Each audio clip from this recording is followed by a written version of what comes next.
Dès le commencement, Dieu avait déjà tout prévu. Tout commence dans le jardin d'Éden. Le monde vient d'être créé, parfait, sans souffrance, sans mort. Mais cette harmonie est brisée. Le serpent trompe la femme, le péché entre dans le monde et l'homme se cache de Dieu. À ce moment précis, Dieu aurait pu tourner la page, mais au lieu d'abandonner l'humanité, il fait une promesse.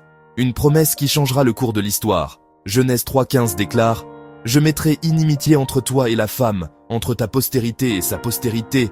Celle-ci t'écrasera la tête et tu lui blesseras le talon. » Ces mots, prononcés à l'aube du monde, annoncent déjà le Messie. La postérité de la femme désigne celui qui vaincra le mal à sa racine.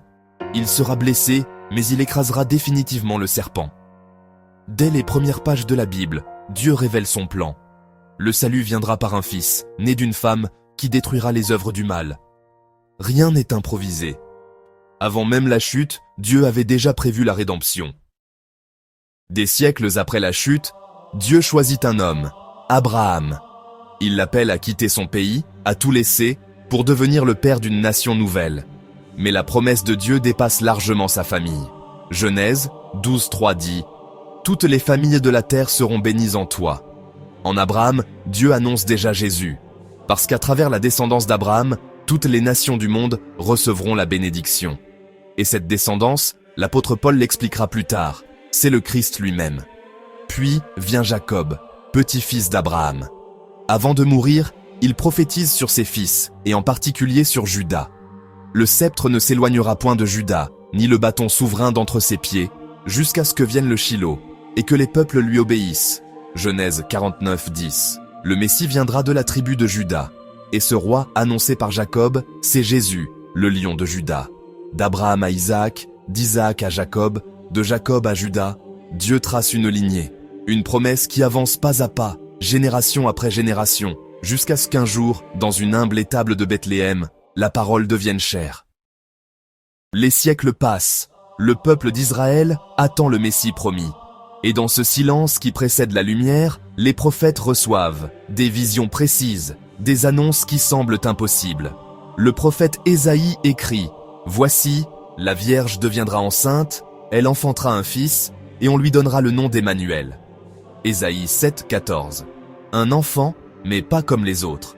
Pas né d'un homme, mais de l'esprit. Ce nom, Emmanuel, signifie « Dieu avec nous ».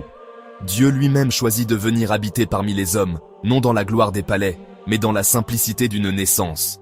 Un autre prophète, Michée, révèle même le lieu exact de cette naissance. « Et toi, Bethléem Ephrata, petite entre les milliers de Juda, de toi sortira pour moi celui qui dominera sur Israël, et dont l'origine remonte au jour de l'éternité. » Michée 5,1. Bethléem, petit village sans importance, devient ainsi le centre du plan divin. Là où personne n'aurait regardé, Dieu fait naître son Fils. Tout est déjà écrit. Le Messie viendra du ciel, naîtra d'une vierge, dans un lieu humble. Et par cet enfant, la lumière de Dieu commencera à percer les ténèbres du monde. Lorsque Jésus commence à enseigner, à guérir et à libérer, rien de ce qu'il fait n'est une surprise pour ceux qui connaissent les Écritures. Tout avait été annoncé des siècles auparavant. Le prophète Ésaïe avait écrit « L'Esprit du Seigneur, l'Éternel, est sur moi, car l'Éternel m'a oint pour annoncer de bonnes nouvelles aux humbles. Il m'a envoyé pour guérir ceux qui ont le cœur brisé, pour proclamer aux captifs la liberté et aux prisonniers la délivrance. » Ésaïe 61:1. Un jour, à Nazareth, Jésus entre dans la synagogue. On lui remet le rouleau d'Ésaïe. Il lit exactement ce passage, puis déclare « Aujourd'hui, cette parole est accomplie. » Ces mots bouleversent ceux qui l'entendent, car ce qu'Ésaïe avait vu 7 siècles plus tôt se réalise sous leurs yeux.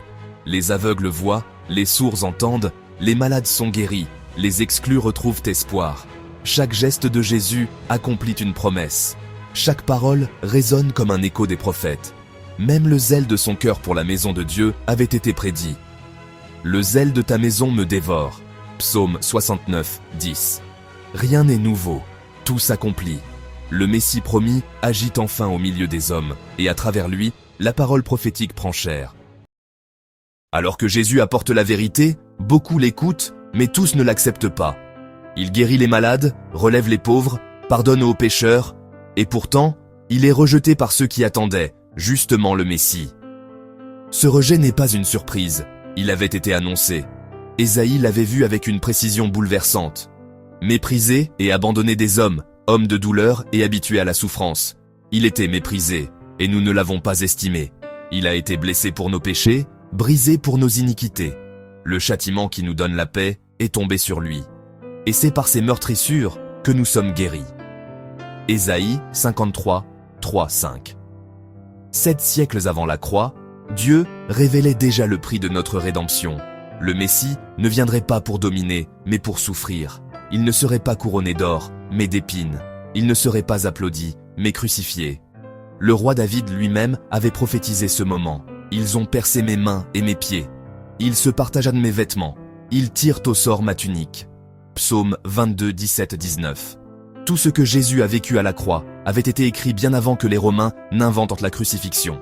Même la trahison de Judas était annoncée. Ils pesèrent, pour mon salaire, 30 cycles d'argent. Zacharie 11, 12. Tout s'accomplit. Chaque prophétie, chaque détail. La croix n'est pas un accident, c'est le cœur du plan de Dieu. Le serviteur souffrant devient l'agneau offert pour le pardon du monde. Le corps de Jésus repose dans le tombeau. Ses disciples sont dispersés, terrifiés, et tout semble perdu.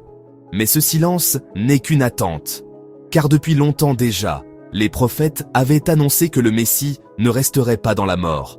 David avait écrit « Tu ne livreras pas mon âme au séjour des morts, tu ne permettras pas que ton sein voie la corruption. » Psaume 16, 10. Des siècles plus tard, l'apôtre Pierre rappellera ces mots le jour de la Pentecôte pour affirmer « Dieu l'a ressuscité ». La mort ne pouvait pas retenir celui qui est la vie. Ésaïe aussi avait prophétisé cette victoire. Après avoir livré sa vie en sacrifice pour le péché, il verra une postérité et prolongera ses jours. Ésaïe 53, 10. Autrement dit, après la mort, il reviendra à la vie. Le serviteur souffrant deviendra le roi vivant. Même Osée en avait parlé. Il nous rendra la vie dans 2 jours. Le 3e jour, il nous relèvera, et nous vivrons devant lui. Osée 6, 2. Tout s'est accompli exactement comme annoncé. 3 jours après la croix, le tombeau est vide, la promesse est tenue.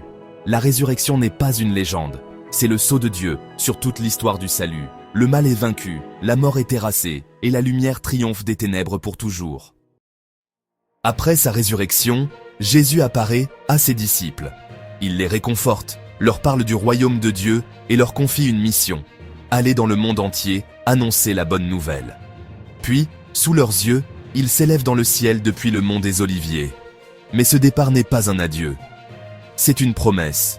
Zacharie l'avait écrit des siècles plus tôt. Ses pieds se poseront, en ce jour-là, sur la montagne des Oliviers, qui est vis-à-vis de Jérusalem.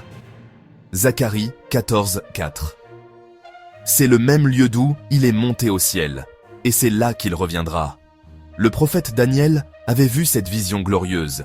Voici, sur les nuées des cieux, arriva quelqu'un de semblable à un fils de l'homme. On lui donna la domination, la gloire et le règne, et tous les peuples, toutes les nations, toutes les langues le servirent. Daniel 7, 13, 14. Celui qui a porté la croix portera bientôt la couronne. Celui qui a été jugé injustement jugera le monde avec justice. Le Messie rejeté reviendra en roi glorieux. Et ce jour-là, toute bouche confessera, et tout genou fléchira, que Jésus-Christ est Seigneur. En parcourant l'Ancien Testament, on découvre un fil rouge qui traverse toute l'histoire. Jésus-Christ. Chaque livre, chaque promesse, chaque prophète pointe vers lui. Il est la postérité de la femme qui écrase le serpent. Il est le fils promis à Abraham, par qui toutes les nations seront bénies. Il est le lion de la tribu de Juda, le roi que Jacob a annoncé. Il est l'Emmanuel d'Ésaïe, né d'une vierge. Il est le serviteur souffrant du chapitre 53, l'agneau silencieux mené à l'abattoir. Il est le roi glorifié de Daniel, celui qui reviendra sur les nuées. De la Genèse à Malachie, tout converge vers une seule personne, Jésus. Les patriarches l'ont entrevu, les prophètes l'ont annoncé, les psaumes l'ont chanté. Il est la clé de toute l'écriture, le centre de l'histoire du monde, le cœur du plan de Dieu. Et ce même Jésus, celui que les Écritures annonçaient depuis le commencement, est vivant aujourd'hui. Il continue de transformer des vies, d'éclairer les cœurs et d'accomplir la parole que Dieu avait prononcée. Tout, absolument tout, annonçait Jésus. Et tout s'accomplit en lui. Tout ce que les prophètes ont vu, tout ce que les patriarches ont espéré, s'est accompli en Jésus-Christ. Celui qui était promis depuis le commencement est venu pour sauver. Et aujourd'hui encore, il t'appelle à le suivre. Rien dans la Bible n'est un hasard. Chaque parole, chaque prophétie, chaque signe conduit à une seule vérité. Jésus est le Messie, le Fils du Dieu vivant. Si tu veux découvrir ce Jésus annoncé depuis la nuit des temps, abonne-toi à cette chaîne, laisse sa lumière toucher ton cœur et deviens, à ton tour, témoin de cette espérance. Partage cette vidéo, tu pourrais changer la journée de quelqu'un ou même sa vie.